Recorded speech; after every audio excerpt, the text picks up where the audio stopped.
Hey, what's going on, everybody? This is Pastor Shay, aka Chaplain G, coming back at y'all with another word of encouragement for today. So, I wanted to bring y'all this word of encouragement just to tell you, keep your mind set on the things of God. I know we live in this world and we have all kind of stuff that continually comes against us, right? We got our sinful nature that continually comes against us, and we get addicted to gossip, or we get addicted to seeing and watching stuff we ain't supposed to be seeing. We get addicted to thinking bad thoughts about people and wanting the worst for them. We get addicted to all that stuff, right? And our mind is set on those kinds of things. We have nature itself that comes against us, and just not that nature itself is evil in that kind of sense, right? But evil stuff happens. People are hurt and are killed by natural disasters, and the pain and destruction that it brings. Sometimes it could be considered evil, right? And then we just have we have demonic forces that are at work in our world, and people do bad stuff to one another, and they hate one another. In this current political climate, man, it's this current political climate, I fully believe, has a demonic spirit behind it. You have friends and family members that are supposed to love one another, that because they see things differently politically, there's hate and animosity, man. That stuff's not natural, man. I think it comes from a demonic spirit, and people get their minds set on this kind of stuff, and then the next thing you know, you're off, and all these things are filling your life, and next thing, you just have all this strife that goes on in your life, right? My contention is, and my word of encouragement for you, is to keep your mind set on the things of God. The things of this world, they're going to be what they are, man, and they're going to get worse. But as we, as ambassadors of Christ, live in this world, we're to keep our minds set on the things of God. And I was reading a verse this morning from 1 Peter chapter 1, and I wanted to share it with y'all because I think it might be helpful, a helpful tool to remind us of what we're actually here for in this world, right?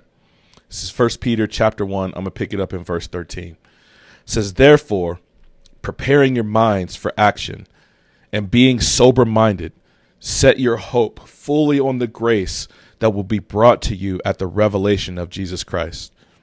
As obedient children, do not be conformed to the passions of your former ignorance, but as he who called you is holy, you also be holy in all your conduct, since it is written, 'You shall be holy, for I am holy.'"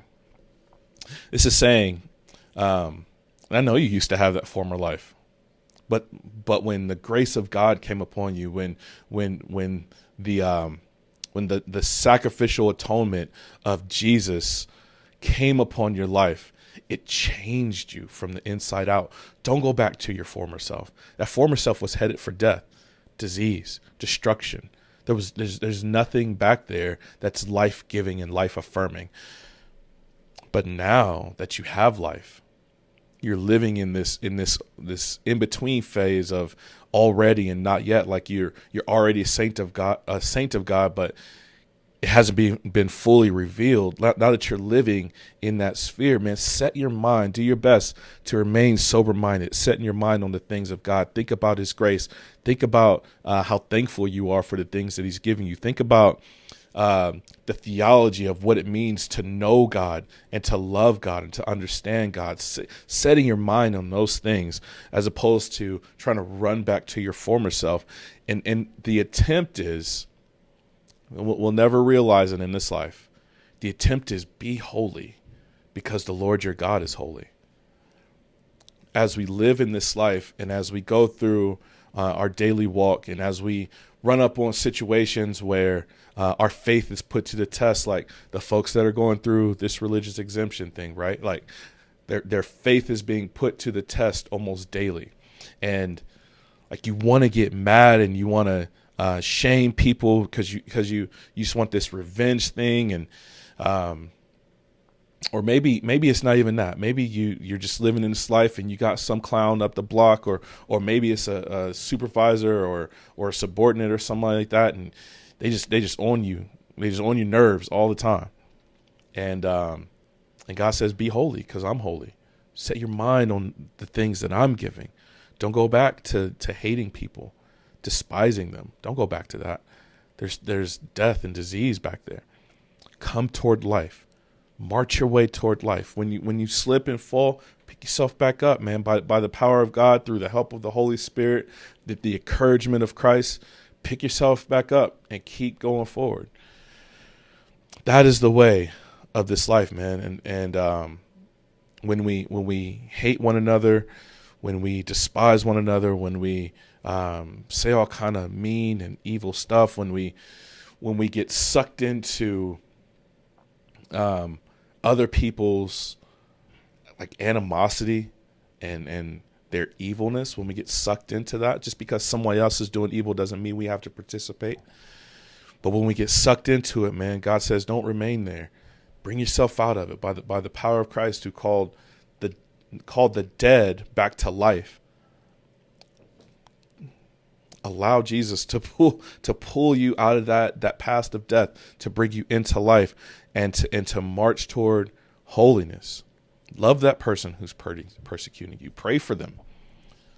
Lift them up. When you talk about them, don't demean them. That's murder.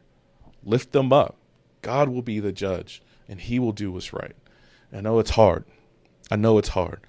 But it's the calling. It's the call of holiness.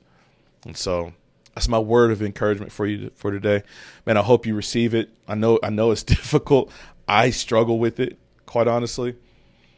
But it's the call and it's the walk, and it's life. And you can see that it's life affirming. So I hope it finds you well, man. I love y'all, and I'm praying for y'all. Please make sure to like, share, subscribe, all that jazz.